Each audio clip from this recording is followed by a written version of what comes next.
Olá, oitavo ano, tudo bem com vocês? Hoje vamos para mais uma aula de língua portuguesa e de gramática. Então, iniciando aí com as atividades de língua portuguesa, nós vamos dizer assim, retomar, né, o gênero textual conto, né, conto de enigma. Então, vamos estar retomando este gênero. E vamos dar sequência à leitura, tá, do Escândalo na Boêmia, parte 2.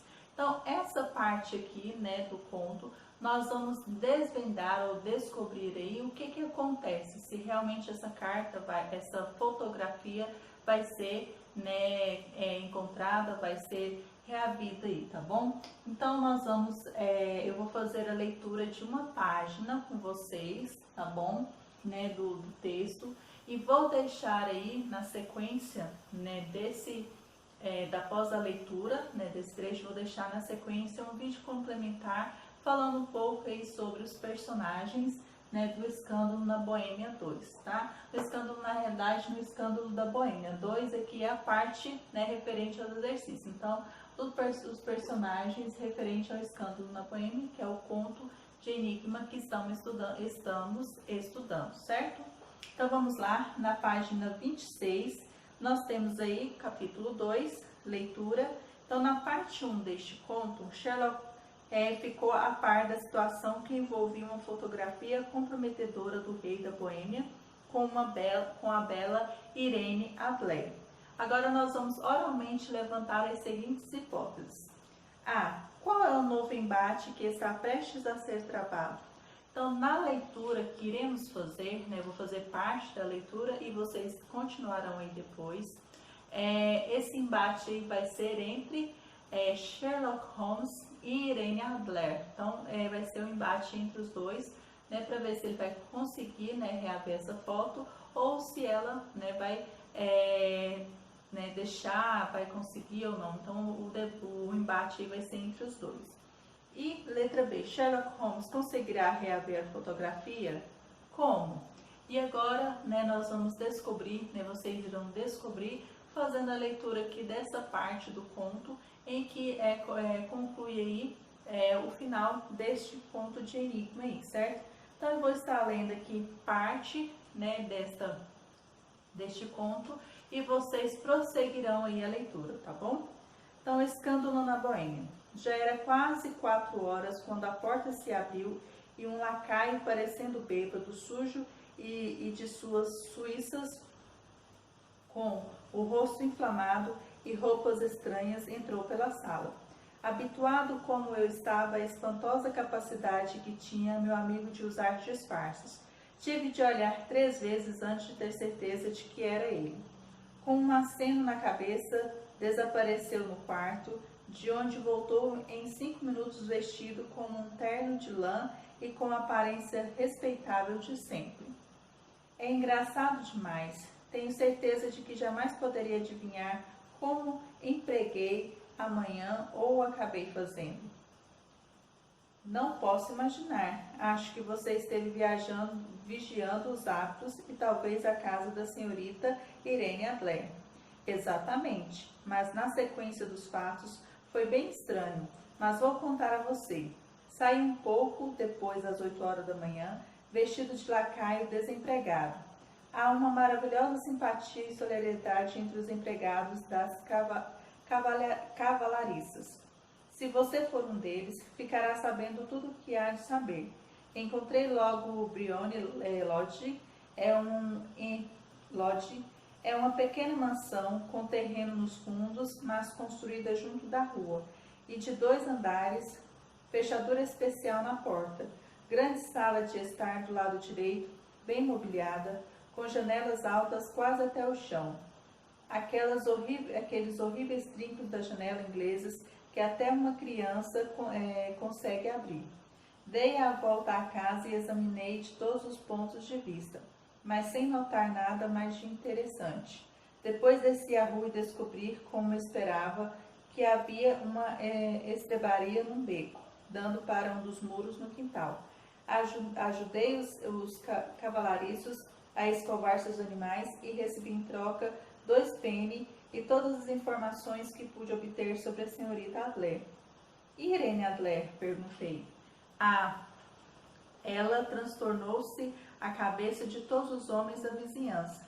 É a coisa mais bonita sob o sol deste planeta. Vive tranquilamente, canta em concertos, sai de carro todos os dias às 5 horas e volta às 7 horas, em ponto para o jantar, raramente sai em outras horas, exceto quando canta. Tem um único visitante do sexo masculino, mas o vê muito a miúde. É moreno, bonito, desembaraçado.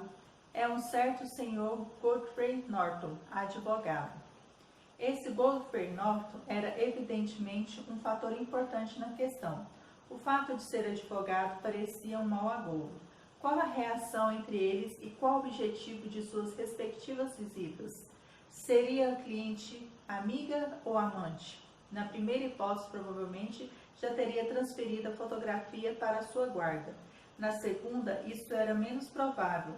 Da solução dessa questão dependia a continuação de meu trabalho em Briony Lodge. Ou teria de voltar minha atenção para os escritórios desse senhor. Eu ainda estava pensando as coisas quando um cabriolé parou, um cavalheiro desceu.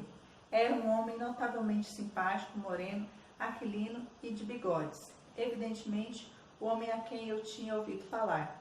Parecia ter muita pressa. Gritou para o cocheiro que esperasse. Passou rapidamente pela criada, que abriu a porta com o jeito de uma pessoa perfeitamente à vontade. Ele ficou na casa cerca de meia hora e pude vê-lo por momentos, pelas janelas da sala de estar, caminhando de um lado para o outro, falando com animação. Ele acabou saindo, parecendo mais perturbado do que antes. Ao subir no carro, tirou um relógio de outro bolso e olhou preocupado. Vá com um louco, gritou. Primeiro para Cross Hanke, em Jane Street, depois para a igreja de Santa Mônica, em Edward Road.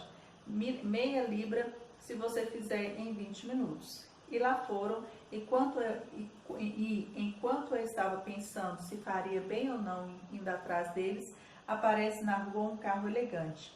E o carro ainda não havia parado quando ela saiu correndo da porta e embarcou. Pude vê-la apenas ligeiramente, mas era uma linda mulher, com um desses rostos que podem levar um homem à morte. Para a igreja de Santa Mônica, John, exclamou ela, e meia libra se você conseguir chegar lá em 20 minutos.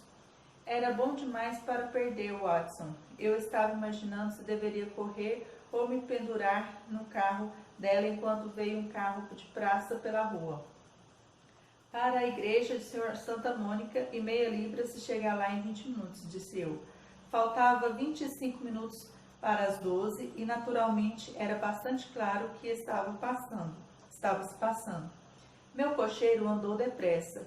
Não creio ter corrido tanto antes, mas os outros chegaram à nossa frente. Não havia ninguém, exceto os dois a quem tinha seguido. E um padre com sobrepeliz que parecia estar fazendo um sermão para eles. Estavam os três em pé em frente do altar. De repente, para minha surpresa, os três estavam no altar, voltaram-se para mim e Godfrey Norton correu mais depressa que pôde na minha direção. Graças a Deus, exclamou William. Você serve, venha, venha. Para onde? Perguntei. Venha, homem, venha apenas 3 minutos ou não será legal. Fui quase arrastado para o altar antes que soubesse onde estava.